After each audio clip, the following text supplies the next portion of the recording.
তিরমিজির 1064 নম্বর হাদিস, তিরমিজির 1064 নম্বর হাদিস। আন সুলাইমান ইবনে সারাদিন রাদিয়াল্লাহু তাআলা আনহু قال,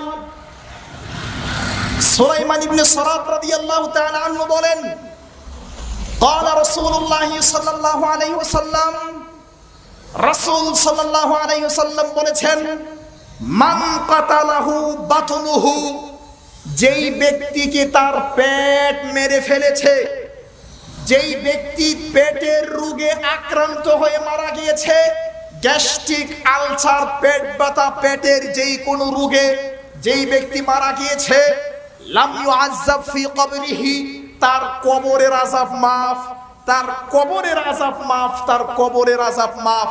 হাদিস তিরমিজি 1064। বিশিষ্ট বিদ্বান আল্লামা নাসিরউদ্দিন আলবানী হাদিসটাকে হাসান বলেছেন, হাদিসের মধ্যে ভেজাল নেই।